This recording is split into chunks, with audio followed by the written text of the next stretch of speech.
Сен өзіңнің ішіңде оянып жатқан бір нәрсе бар екенін сездің бе? Бұрыннан үнсіз жатқан бір сананың қозғалғанын. Егер иә болса, бұл видеоны соңына дейін қара. Және егер сен сол дірілді сезсең, арнаға жазыл да пікірге өзіңнің ең үздік нұсқаңды сипаттайтын бір сөзді жаз. Көп жағдайда біз басымыздан өткен жайтарды, басқа адамдардың қарым-қатынасын, жүрегіміздегі жараны қайта-қайта айтып жүреміз. Түсінуді күтеміз, бірақ іштей таңданыс пен құрмет күтеміз. Біз оны жара дейміз, бірақ оны қайталай береміз, бір мантра секілді. Байқамай-ақ, біз өзімізге жаңа тұлға құрып жатырмыз. Тұзаққа түскен құрбан. Сол себептен бәлкім ештеңе өзгермей жатыр. Бір сөйлем қайта-қайта ойға келеді. Мен бәріне айтып шықтым, бірақ неге бұл сезім әлі кетпейді? Мүмкін сен жараны айтып қана жүрсің, емдемей. Сен қайта-қайта сол ауырсынуды тірілтесің, бірақ одан шықпайсың. Айна алдына тұрып, бейнең өзгермеді деп ашуланғанмен бірдей. Шын мәнінде ішіңдегіні айту қате емес. Бәрімізге бос кеңістік керек, бірақ егер ол кеңістік тек сені бір орында айналдырып қойса, үндемей қозғалған дұрыс емес пе?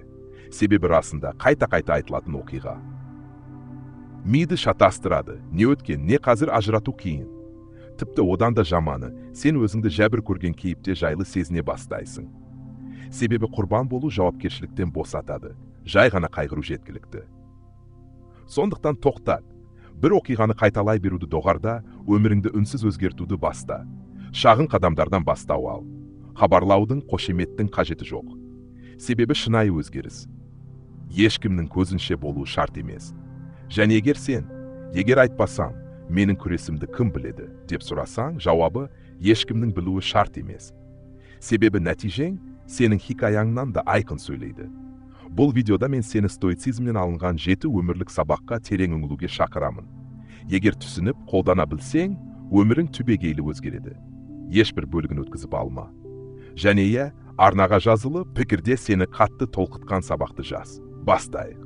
Бірінші сабақ. Өз өміріңді басқаның бағасы анықтамасын. Мүмкін сен өзіңнің әрекеттеріңді киіну, сөйлесу, тіпті күлуіңді де басқа біреулер не ойлайды деп ойлап жасайсың. Біз бала кезден сыртқы дауыстарға тап болдық. Отбасы, достар, бөтендер. Бұл дауыстар ақырында өз ойымыз сияқты естілетін болады. Бірақ ол сен емес шығар. Бәлкім сен өмір бойы өзің қаламаған арманды қуып жүрсің. Университет мамандығы болашағы үшін, қарым-қатынас жалғыз қалмау үшін, жұмыс арманың емес, жалқау көрінбеу үшін. Сонда бұл өмірді кім үшін сүріп жүрсің? Егер мақтау үшін өмір сүрсең, еленбей қалғанда күйреп қалуың мүмкін. Бұл жай сөз емес, бұл адам психологиясының ақиқаты. Ең азат ететін сөздердің бірі, мен мұны өзім біле тұра таңдадым. Бірақ бұл оңай емес, әсіресе сыртқы пікірге табынатын қоғамда өскенде. Сондықтан өзгешеліктен қорқамыз, өзімшіл көрінуден ұяламыз. Бірақ шешімің терең ойланып қабылданып, сен оның салдарын қабылдауға дайын болсаң, бұл өзімшілдік емес, бұл ересектік.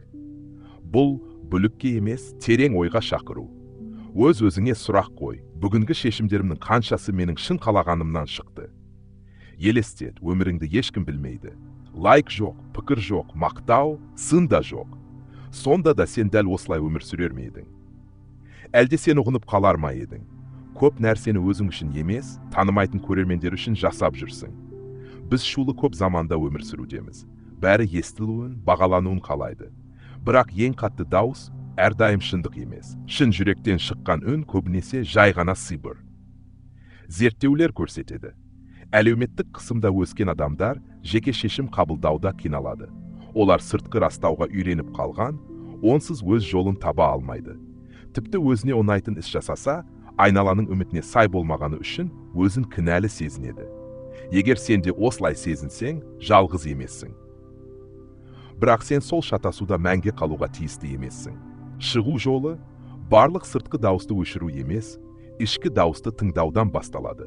Сен бәріне ұнауға міндетті емессің. Сен бәріне ұнай бермейтін нұсқаңмен де бар бола аласың, егер ол сенің ең жақсы нұсқаң болса. Және егер сен әлі де шешіміңнің шынайылығына күмәндансаң, өзіңнен сұра. Егер ешкім білмесе, мен бұны бәрібір таңдар ма едім? Егер жауап иә болса, сен жүректен шешім қабылдап жатырсың. Қысыммен емес. Бір күні сен күлкіге қалатын шешім қабылдауың мүмкін. Бірақ олар ұмытады, сен өз образыңды емес, өз өміріңді тәуекелге тігудесің. Өмір бір ақ рет беріледі, және оны өзгелердің нұсқасы бойынша сүру өкінішті. Қазір көзіңді жұм, өз армандаған өміріңді елестет. Соған қарай жасалған алғашқы кішкентай қадамыңды ойла. Жариялаудың қажеті жоқ, жай ғана жаса. Себебі, айтқандай шынайы өзгеріс көрерменсіз ақ басталады. Егер сен уақыттың шектеулі екенін шын сезінсең, келесі сұрақ өзінен өзі туындайды. Егер бұл өмір шексіз болмаса, не істер едің? Екінші сабақ. Memento mori, біз өлетінімізді ұмытпа. Бұл қорқынышты естіледі, бірақ шындығында бұл сананы оятатын нәрсе. Қиялдаш, сен жалғызсың, кешкілік аялдамада тұрсың. Ауа салқындап, аспан бозарып барады. Кенеттен сезінесің. Сен бұл дүниеде қанша қалатыныңды білмейсің. Қызығы, білмегендіктен, біз уақытымыз шексіздей өмір сүреміз. Айтпаймыз, бастамаймыз, батыл болмаймыз. Ал уақыт күтіп тұрмайды. Және сен өмір аяқталуы мүмкін екенін сезінгенде, алдымен қорқыныш емес, бар болу сезімі оянады. Өлімді түсінгенде өмірді шынайы сезіне бастайсың. Себебі өлім қорқыныш емес, ол тек саудаласуға келмейтін шындық. Барлығы оған жетеді. Сұрақ, сол сәтте қандай күйде болғың келеді? Көп адам өлім жайлы айтудан қашады. Қорқынышты сәтсіздікке әкеледі деп санайды. Кейбірі айтсаң, тезірек келеді деп сенеді. Бірақ керісінше, ол туралы ойласақ, біз өмірді адалырақ сүреміз. Нәтижеге емес, мұраға қарай ойымыз өзгереді. Мүмкін сондықтан да өлімге жақын болғандар керісінше, өмірге толық еніп кеткендей көрінеді. Олар әлеуметтік драмаларға байланбайды, тек мансаппен шектелмейді. Өмір тым қысқа екенін біледі, жалған өмір сүруге тұрмайды. Олар мағынаны таңдайды. Және сен де солай ете аласың, аса ауыр сәттерді күтпей-ақ. 11-2 бір зерттеу жүргізілген еді. Адамдардан егер өмірлерінде 24 сағат ғана қалса, не істегілері келетінін жазуды сұрады. Көпшілігі қарапайым нәрселер жазды. Баласын құшақтау, ата-анасынан кешірім сұрау, таңғы күннің нұрына риза болу. Үлкен үй алу емес, желідегі оқырман санын арттыру емес. Бүгінде жасауға болатын нәрселер. Ендеше біз өлімнен нақты неден қорқамыз? Өлім анық, бірақ мүмкін шын қорқынышымыз шынайы өмір сүріп үлгермеу. Сүйе алмай қалудан, кешіре алмай қалудан, бағыт өзгерте алмай қалудан, немесе армандарымызды кейінге қалдырып жүріп, оларды жүзеге асыра алмай қалудан. Бізде әлі уақыт бар деп ойлаймыз. Бірақ соңында уақыт таусылады. Мен білемін, өлім туралы ойлану жағымды нәрсе емес. Бірақ шындық көбінесе жайсыз болады. Сол үшін де оятушы. Егер батыл болсаң, бір күнді ал. Бұл соңғы күнің секілді өмір сүр. Бекер тәуекел үшін емес, шындық үшін.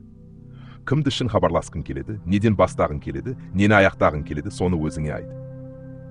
Сосын байқа не шын маңызды екенін. Бүкіл драма, адамдардың сөздері, сен қажет етпейтін уайымдар, бәрі көмескі тартады. Сен өзіңді жеңіл сезіне бастайсың. Себебі уақытың шектеулі болса, сен біреуге ұқсап көріну үшін өмір сүруді тоқтатасың. Сен өз болмысыңа қайта ораласың. Зерттеулер сондай-ақ көрсетеді. Өлім туралы жиі ойланатындар ішкі тыныштыққа ие. Олар белгісіздікке сабырмен қарайды. Себебі олар ең үлкен белгісіздікпен, өліммен татуласқан. Бірақ әрине бұған бәрі дайын емес. Кейбірі керісінше қорқынышқа батып кетеді. Өмір сүру ләззатын ұмытады. Сол себепті ойлану керек, бірақ тұншығып қалмау керек. Өлімді еске алу, үмітсіздік үшін емес, қайта тұру үшін. Себебі өмірдің кез келген сәтте аяқталуы мүмкін екенін түсінгендер, қайда бару керек екенін жақсы біледі. Үшінші сабақ. Өзің басқара алатынды бақыла, қалғанын босат. Кейде өмір ауыр көрінеді, шын мәнінде емес, біз өзімізге тиесілі емес нәрселерді басқаруға тырысқаннан. Бұл тесік қолшатырмен жаңбырды тоқтатуға тырысу сияқты. Біз су боламыз, сосын ренжиміз. Біз тым жиі басқа адамдарды, олардың үмітін, мінезін басқаруға тырысамыз. Бірақ шын басқара алатынымыз тек өз реакциямыз. Ол да әрқашан оңай емес. Бірақ мүмкін емес. Себебі дауылдың өзінде де қалай тұру керектігін таңдауға болады. Көп жағдайда өмірді қиындататын нәрсе оқиғаның өзі емес. Ол біз жоспарлағандай болмағандағы үміт. Біз ұмытып кетеміз, өмір кең. Егер бәрі бізге бағынып тұрса, өміріміз тым тар болар еді. Эгомен толы, сабақсыз. Бір зерттеу айтады, нәтижеге тым байланып қалған адамдар уайымға жиі түседі. Себебі бұл әлем тым өзгермелі, бәрін бақылау мүмкін емес. Біз сенім арта алатынымыз тек өзіміздің көзқарасымыз, таңдауымыз, бағытымыз. Біз ауа райында басқара алмаймыз, бірақ басқалардың жүрегі мен ойын басқарғымыз келеді. Жеңілістен, қабылданбаудан, сәтсіздіктен қорқамыз. Бірақ өмір біздің тілектерімізге бағыну үшін емес. Және дәл сонда еркіндік бар. Біз мәжбүрлеуді доғарғанда қабылдауға орын ашылады. Бұл бас тарту емес. Бұл түсіну. Барлық нәрсе міндетті түрде өзгертілуі тиіс емес. Күресуге де, ұстап тұруға да болмайтын сәттер бар. Біз бағаланбасақ та, риясыз болуды таңдай аламыз. Қайтарымсыз болса да шынайы бола аламыз. Жел қарсы соқса да тіке тұра аламыз. Бұл нәтижеге байланып қалмайтын, бос жүрекпен алға басатын риясыздық. Мүмкін сен, егер нәтиже маған тәуелді болмаса, неге тырысуым керек дейсің. Жауабы себебі сенің ниетің өздігінше маңызды. Жақсы адам болу маңызды, тіпті әлем әділетсіз болса да.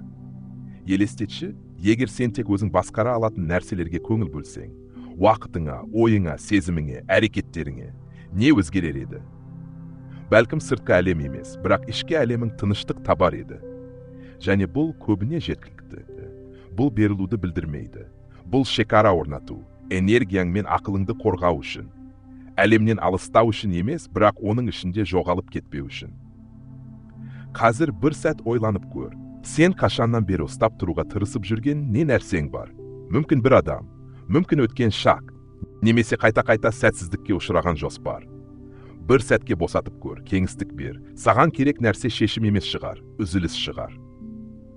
4-ші сабақ. Қарапайым өмір сүр және маңызды нәрсеге назар аудар. Бүгінгі әлем шуға толы. Бәрі тартымды болуға ұмтылады. Бірақ сол нәрсе шын мәнінде құнды ма? Әлде тек көзге ерекше көрінетін нәрсе ме? Кейде біз шаршаймыз, өмір тым ауыр болғандықтан емес, артық заттарды арқалап жүргенімізден. Заттар, қарым-қатынастар, үміттер мен жалған бейнелер, олар біз емеспіз. Минималистік өмір бұл аз нәрсе иемдену емес. Бұл тек мағыналысын қалдыру. Қарапайым өмір сүретін адамдар әдетте тыныштау болады. Себебі олар ешкімге ештеңе дәлелдеуге тырыспайды. Олар жай ғана өмір сүреді. Ал бұл қазіргі бейнеге толы заманда үлкен күш. Біздің шаршауымыз жиі әрекеттерден емес, өзіміздің жалған нұсқасын ұстап тұрудан пайда болады. Үнемі бос емес болып көріну, табысты болып көріну. Ал ішімізде біз тек тыныштықты қалаймыз. Елестетші, кішкентай үйде тұрасың. Тек қажет заттар ғана бар. Статус үшін жасалған декор жоқ. Таңертең оянғанда ештеңе дәлелдеуге мәжбүр болмайсың. Саған бәрі жетпесе де жеткілікті. Ал сол жеткіліктен тыныштық туады. Қарапайымдық құрбандық емес. Бұл бостандық. Маңызсыз нәрселерді алып тастағанда, шынайы мәні бар нәрселерге орын ашыла бастайды. Қарым-қатынаста, жұмыста, өмірде. Біз жиі сондай нәрселерге ұмтыламыз. Шын мәнінде бізге қажет емес. Мадақтайтын, бірақ шындықты айтпайтын достар. Мәртебе беретін, бірақ мәні жоқ жұмыс. Ақырында біз сәтсіздікке ұшырағандықтан емес, табыстың өлшемі өзімізден шықпағандықтан мазасыз боламыз. Минимализм бұл жай сән емес. Бұл көп адамның шаршағанының белгісі. Көріну үшін ғана өмір сүруден шаршаған. Сондықтан олар ойлана бастайды. Маған шын мәнінде не маңызды? Мүмкін сен де осыны сезініп жүрген шығарсың. 28-11. Егер қарапайым өмір соншалықты тыныштық әкелсе, неге көп адам одан қорқады? Мүмкін жеңіліп қалғандай көрінуден қорқатын шығар, немесе сәтсіз болып көрінуден. Бірақ одан да қауіптісі тек өзгелердің бағасынан қашу үшін өмір сүру. Өз-өзіңе мына сұрақты қой. Егер бұл нәрсеге менің ием екенімді ешкім білмесе, мен оны әлі де қалаймын ба? Бұл сұрақ айна секілді. Жауабы сені шынайы әрі мағыналы өмірге жақындатады. 5-ші сабақ. Тағдырыңды сүй. Амор фати. Сүю тек қабылдау емес. Бұл бар ынтамен құшақтау. Тіпті бәрі ойдағыдай болмаса да, тіпті бұл сен таңдамаған жағдай болса да. Кейде біз неге мен, немесе неге дәл қазір деп сұраймыз. Бірақ көмектесетін сұрақ, мұның бәрінің артында қандай мағына бар? Тағдырды толық түсіну шарт емес. Оны батылдықпен қабылдау маңызды. Көп ұлы адамдар мінсіз жағдайда дүниеге келген жоқ. Олар жарадан, шектеуден, сәтсіздіктен өсіп шықты. бірақ олар беріспей татуласты. Сол үшін олар мықты құлаған жоқтан емес, қайта тұруды білгендіктен. Амор фати бұл енжарлық емес. Бұл өмір мінсіз болмаған кезде де өсуге шешім қабылдау. Бұл азапты жоққа шығару емес, онымен бірге жүрудің батылдығы. Орзикон, егер өмірің жоспарлағандай болмаса, елестетіп көр. Мүмкін, өмір сені өзіңнің ең жақсы нұсқаңа алып бара жатыр. Бұл нұсқа ұзақ әрі ауыр процестен туындайды, бірақ орны толмас табандылықты қалыптастырады. Тағдыр бұл берілу емес. Бұл өсу жолын таңдауды білдіреді. Әлем үнсіз болғанда да, ешкім түсінбесе де. Өйткені өмір саған не болғаны емес, сен оны қалай өткеретінің жайлы. Сен өзіңді сәтсіз шаршаған немесе көңілі қалғандай сезінуің мүмкін. Бұл табиғи. Бірақ сол жерде тоқтап қалма. Өзіңе сұрақ қой. Егер бұл міндетті түрде болуға тиіс болса, мен бұны қандай мағынаға айналдыра аламын? Міне шынайы күш дәл осылай туады. Тағдырды сүю. Бұл өміріңдегі барлық тарауды жақсы көру емес. Бұл соларды оқудың жолын қайта жазу. Егер өткенді өшіре алмасаң, келесі тарауды ақылдырақ жазуға тырыс. Егер сен, неге өмірім осындай деп сұрасаң, жауап шешім емес шығар. Жауап күш болуы мүмкін. Және бұл күш сен әлсіз деп есептеген жүрегіңнің тереңінде. 6-шы сабақ. Толықтай қатысу. Қатысу бұл тек денеңнің бір жерде болуы емес. Бұл ойың, эмоцияң мен санаң дәл осы сәтте шынайы болуы. Бұл шуға толы заманда толықтай болу, бұл батылдық. Біз күні бойы бос емеспіз, бірақ тірі екенімізді шын сезінбейміз. Біз тамақтанамыз, жұмыс істейміз, сөйлесеміз, бірақ санамыз басқа жақта. Сана бұл тау басында медитация жасау емес. Бұл тоқтап, мен не сезіп тұрмын деп сұрауға батылдық. Қатысу бұл үнемі тыныш болу емес. Бұл ішкі дүниеңнен шыққанның бәрін қабылдау. Қорқыныш, ұялу, түсініксіз сезім. Егер сен одан қашпай қабылдасаң, онда біртіндеп өзгеріс кеңістігі пайда болады. Көп адам үнсіздікте өзін жайсыз сезінеді. Өйткені үнсіздік кезінде ішкі дауыс естіледі. Бірақ дәл сонда емделу басталады. Сана ыдыс жуғанда, кофе қайнатқанда, немесе біреуді үнсіз тыңдағанда да ояна алады. Mindfulness ойыңды босату емес. Бұл ой қозғалысын байқау және оның ағынына ілесудің міндетті еместігін түсіну. Ғылым дәлелдеген бұл жаттығу эмоция мен зейінді басқаратын мидың құрылымын өзгертеді. Тіпті ұлы адамдар, көшбасшылар, суретшілер барлығы сана сезімді тазалықтың негізі етіп алған. Өйткені үнсіздікте сен ең шынайы дауысты естисің, өз даусыңды. Автопилотпен өмір сүру шаршатады. Тұрасың, жұмыс істейсің, телефон шоласың, ұйықтайсың, қайтадан. Энергия кетеді, бірақ не үшін екені түсініксіз. Ал егер сен сәл отырып терең тыныс алып, мен осы жерде тұрмын деп сезіне алсаң, бұл жеткілікті. Бұл бәрінің бастамасы бола алады. Сана бұл сикір емес.